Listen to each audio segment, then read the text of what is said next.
안녕하세요. 명리학과 심리학을 융합하고 기독교적 가치로 재해석하는 상담학 박사 윤슬의 심리살롱입니다. 구독, 좋아요 해주세요. 화가 없거나 부족할 때 어떤 문제점이 생기고 또한 그 문제에 대한 해결 방안은 어떻게 찾을 수 있을지 한번 논해 보도록 할게요. 화오행이 없거나 부족하다면 그 사람의 표현의 중심이 약해집니다. 또 화오행이 없거나 부족할 때 성격과 심리 또 행동 전반에 독특한 패턴이 나타나게 되는데요. 부정적인 특징이 있고 긍정적인 특징이 있습니다. 그 중에 긍정적인 특징을 먼저 살펴보도록 할게요. 차분하고 신중하고 또 감정 기복이 적을 수 있어요. 조용하고 깊이 있는 성격으로 감정을 억제하는 만큼 또 침착하고 안정적인 인상을 줄 수도 있겠습니다. 또 내성적이지만 진정성 있는 그러한 대인관계를 하면서 또 다수를 상대하기보다는 소수와 깊은 관계를 맺거나 또 겉보다 속이 따뜻한 사람이 될 수 있어요. 화오행이 많으면요, 사람들과 함께 하고자 하는 그런 경향성이 굉장히 높아져서요, 화가 높은 사람, 강한 사람들은요, 정말 혼자 있지 못합니다. 혼자 있으면 굉장히 외로워하거든요. 또 겸손하고 또 자기 과시가 없어질 수가 있겠죠. 화오행이라는 거는 일단 표현하는 거고 드러내는 거예요. 그러다 보면 자기 과시가 있겠죠. 그런데 화오행이 없거나 부족하게 되면 겸손하거나 자기 과시를 하지 않을 수 있겠지요. 스스로 빛나기보다는 오히려 조용히 주변을 도와주면서 헌신하는 스타일이 될 수도 있고요. 어, 화가 많은 사람들은 내가라는 말을 되게 많이 하거든요. 근데 또 화가 많은 사람들은 이렇게 어, 화가 있으면 어떤 화려함을 또 추구하는데, 화오행이 없거나 부족하게 되면 화려함보다는 좀 더 내면에 깊이 있는 신앙과 어떤 성숙함으로 인정받을 수 있습니다. 그리고 화가 없거나 부족할 때는 변화를 두려워하지 않고 한 가지에 집중할 수 있겠다는 또 그런 긍정적인 특징을 찾아볼 수 있겠네요. 또 역시 비이성적이고 비이성적인 어떤 감정 폭발이 적겠죠. 감정적 충돌이 적고 감정보다는 이성과 논리로 문제를 해결하려고 할 수도 있겠죠. 그런데 이제 부정적인 특징 하면은 그와 반대되는 또 어떤 삶의 열정과 이 화오행이 없거나 부족할 때 화가 없으면요, 열정이 부족해져요. 그러니까 화의 특성이 없다고 보시면 되죠. 그래서 삶의 열정과 또 동기가 부족해서 쉽게 우울해지고 무기력해질 수 있습니다.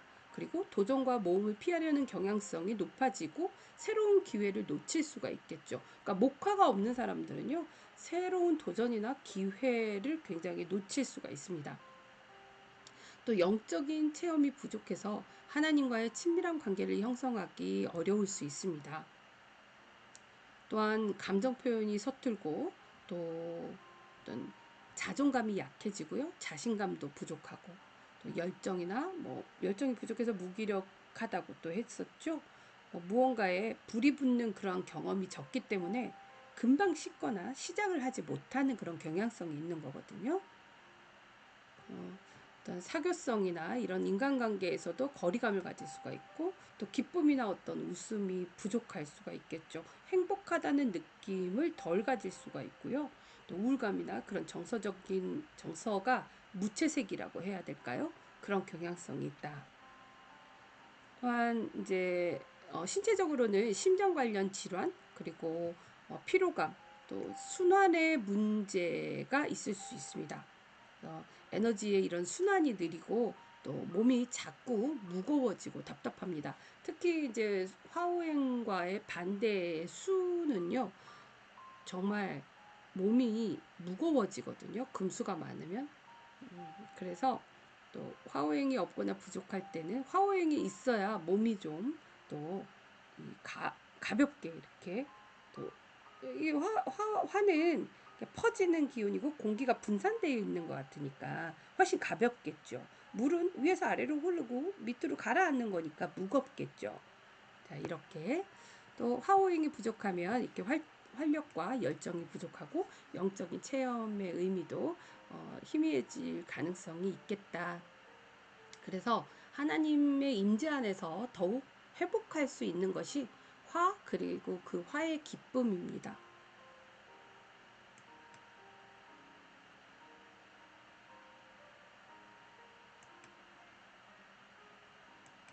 자, 이번에는 이제 그럼 그 부족한 화를 어떻게 해결할래? 어떻게? 부족한 화는요, 이렇게 어,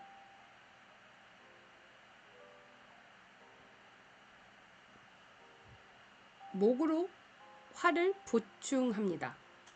어, 목이 화를 생해준다고 했으니까 목으로 화를 보충해줍니다.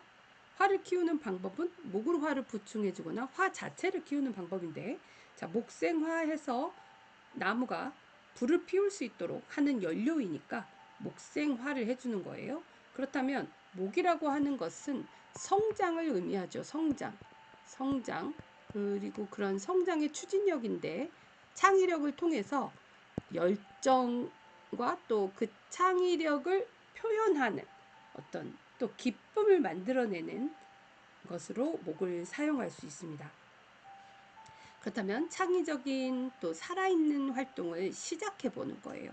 물론 화가 부족하면 시작하는 게 어렵습니다. 그런데 목이라도 있으면 시간짝 할 수 있으니까요. 토가 있어서 또 끈기 있게 딱 가야 되는데 또 화토가 없으면 또 끈기를 잃게 되죠.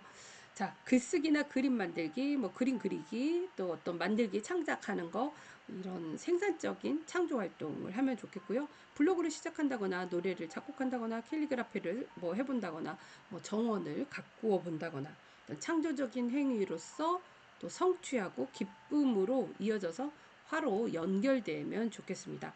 또 신체 에너지를 순환하는데 스트레칭을 한다거나 요가, 뭐 가벼운 운동, 그리고 아침 햇살을 받으면서 왜 목기운이라고 하는 것 자체가 시작이니까 하루에서도 아침을 이야기하죠. 새벽이 목이에요. 그래서 목기운으로 시작해야 돼요.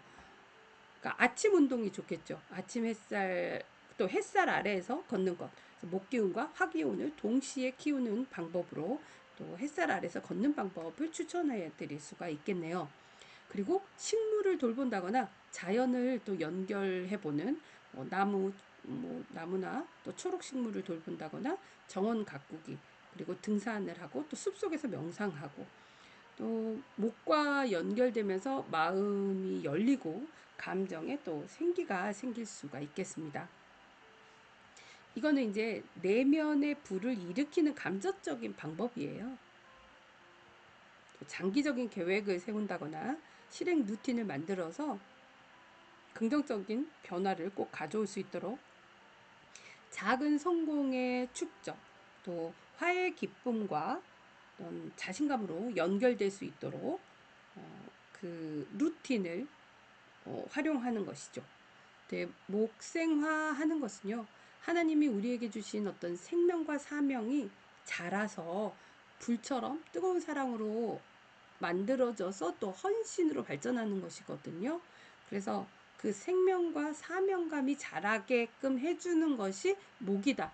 그래서 영적 체험을 늘릴 기회를 많이 가져도 좋겠습니다. 다음은 화가 부족할 때 화로서 화를 직접적으로 보강하는 실질적인 방법입니다. 화기운을 보강하기 위해서는요, 감정을 잘 표현해 보는 거예요. 그리고 대화 훈련을 하는 겁니다.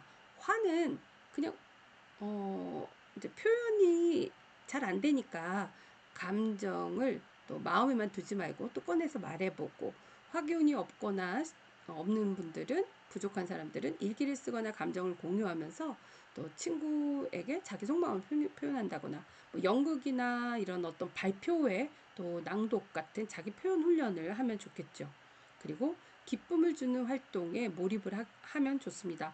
뭐 유쾌한 뭐 유머, 뭐 연극을 본다거나 웃게 하는 영화, 뭐 이런 코믹 영화 같은, 그리고 밝은 음악과 리듬감 있는 춤을 추는 것이 좋겠습니다. 근데 이거 하는 게 정말 어려워요. 화기운이 없는 사람들이 정말 이렇게 하는 게 쉽지 않거든요. 네, 웃고 즐기면서 또 심장이 뛰고 뛰면 또 화기운이 살아나는 것이니까 또 그렇게 화기운을 보충하면 되겠습니다. 활력이 있는 색상을 입고 붉은색 혹은 그런 패션 그리고 인테리어를 활용하면 되는데요. 빨강과 주황 또 핑크 계열은 화의 대표적인 색상이니까 그러한 것들로 또 불꽃 그림을 장식한다거나 시각적인 자극을 통해서 심리적 에너지를 상승시킬 수 있도록 하는 것도 화 기운을 보충하는 것입니다. 햇볕을 받는데요. 자연광을 활용해서 아까 목생화 이거 같은 건데 이제 햇볕 받기는 화를 직접적으로 받는 것이죠.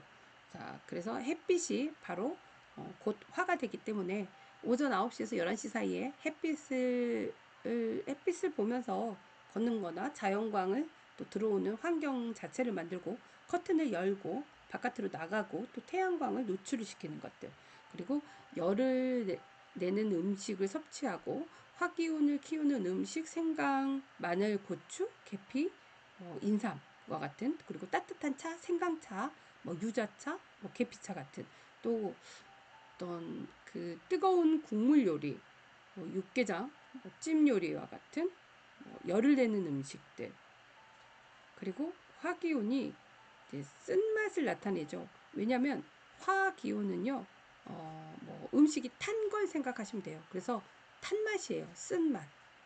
그래서 어떤 약간 그런 쌉스름한 맛도 역시 화기운입니다.